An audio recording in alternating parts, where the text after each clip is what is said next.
Hey there, welcome back to About That. So just before the break, we were discussing not just the crisis in Haiti, but also what the international community has and intends to do about it. And with the US President, Joe Biden, landing in Canada today to meet with the Prime Minister, Justin Trudeau, and among the highest of agenda items that they will be discussing over the next little while being the crisis in Haiti, we thought it'd be a good idea to bring Evan Dyer, who has done so much of our reporting on this subject. Evan, you're joining us from Ottawa. So can you bring us up to speed on what your sense is that Joe Biden will have to say and how Justin Trudeau is likely to respond here?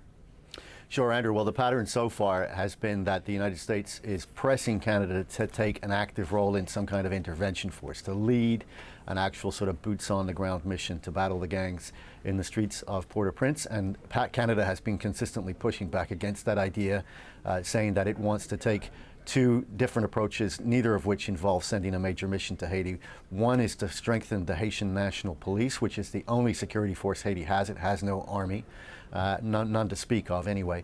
And the other one is to focus on sanctions. And Canada has sanctioned 17 Haitian individuals. And one of the ways it pushes back on the U.S. is actually to point out that the U.S. has only sanctioned 5 of those people. Some of the people that Canada has sanctioned, who it blames and identifies as sort of faces shadowy forces behind the gangs, helping to create the gangs, to arm them and so on, and using them as political weapons. Some of those people live in Florida and have not been sanctioned by the United States. And so that's one of the means that Canada uses to push back. So I think what we'll probably see is, first of all, the U.S. catching up perhaps with some of those Canadian sanctions as a result of this meeting, and perhaps even announcing new sanctions jointly with the United States. But the bigger thing will be Canada continuing to resist U.S. pressure to lead a real military intervention in Haiti, which Canada absolutely does not want to get involved in. You know, beyond those things that you've mentioned, I'm trying to think, is there anything specific that you do see sort of productively coming out of this discussion in terms of, options that Canada and the United States might discuss and that might be likely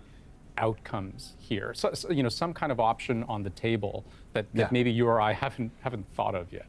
I think there could be. I mean, one is the sanctions one that I've already mentioned, continuing to pursue that route, but also immigration is another area where, I mean, if we're honest about the U.S.'s preoccupations about Haiti, they're not only humanitarian, right? They're also electoral, because Joe Biden does not want to see a large influx of Haitians on rafts and boats coming to Miami or showing up at the U.S.-Mexican border, as happened in 2021. More than 13,000 mostly Haitian migrants have crossed the Rio Grande into Texas and are now living under this bridge. Would you look at this? And he doesn't want that to happen during the 2024 election season in particular. So there may be some pressure on Canada to help to alleviate some of the pressure of all the people leaving Haiti. And we know that there are waves of people leaving Haiti now, as well as waves of Haitian immigrants who've been in other countries like Brazil, Chile, and so on, now heading to North America because they feel the need to make more money to send to their families in Haiti.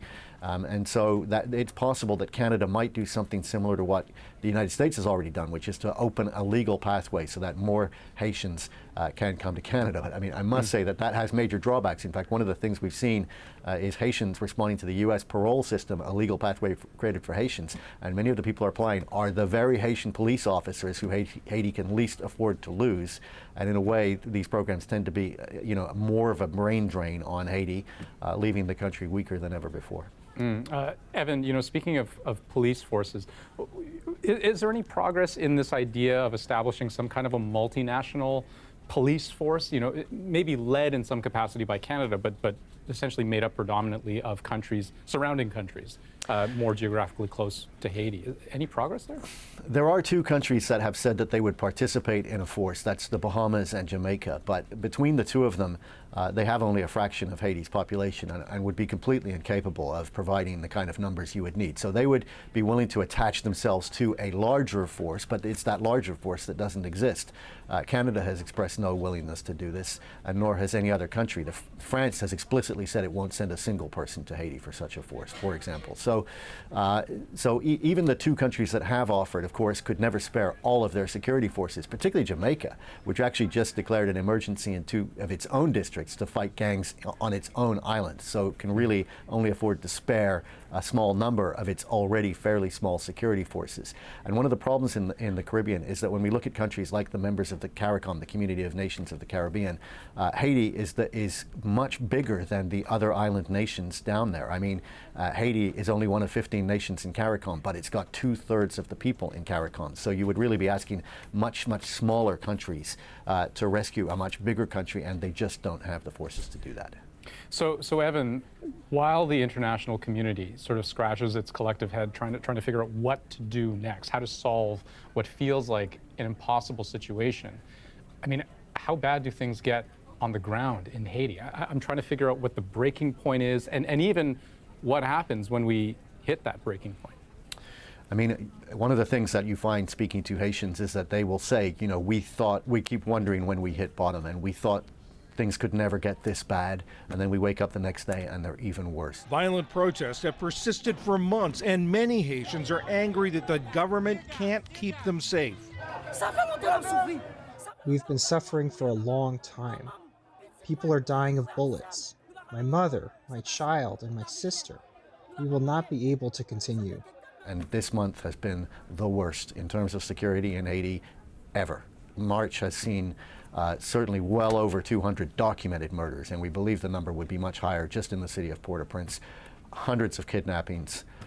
There's been a loss of territory to gangs entering into previously safe, by Haitian standards, safe areas, and burning homes, burning cars, and murdering and kidnapping people. So this situation just continues to deteriorate, and I don't really know that there is a bottom per se. You know, we could see the country, I think many Haitians already feel it's achieved sort of a failed state status, but it could continue to go down. And if you look at other countries around the world like Somalia, what you see is that there often is no bottom. You just degenerate into a situation of absolute warlordism. The central government fully collapses and Haitian government is barely hanging on. And then you have all the secondary effects like disease and famine, which we are also starting to see in Haiti. And of course, all of that would provoke a massive wave of outmigration from Haiti into the neighboring Dominican Republic, onto boats and any other means that the Haitian people can use to get out. Evan Dyer, it's a pretty stark picture. Thank you for helping fill that in for us. Thanks, Andrew. We'll be right back after this.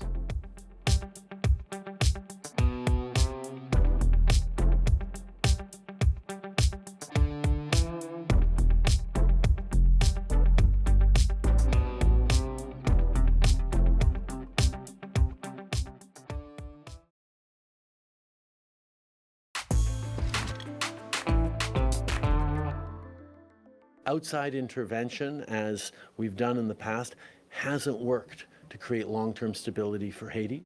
I agree with the Prime Minister. Haiti's most prominent opposition leader says it's true foreign missions haven't brought lasting peace and probably wouldn't bring it now. Hey, welcome back. That sentiment that you just heard there, that foreign intervention can't be done the old way, that underscores a very important point, right? That Haiti has a very long history of foreign intervention that makes help from the Western world not always welcome. You know, in the early 1900s, the U.S. occupied Haiti for a 20-year stretch, brutally oppressive. Thousands of people died, and it shaped Haiti in very damaging ways. There was a UN mission that lasted 13 years where residents accused them of kidnappings, of rape, of introducing cholera into the local water supply.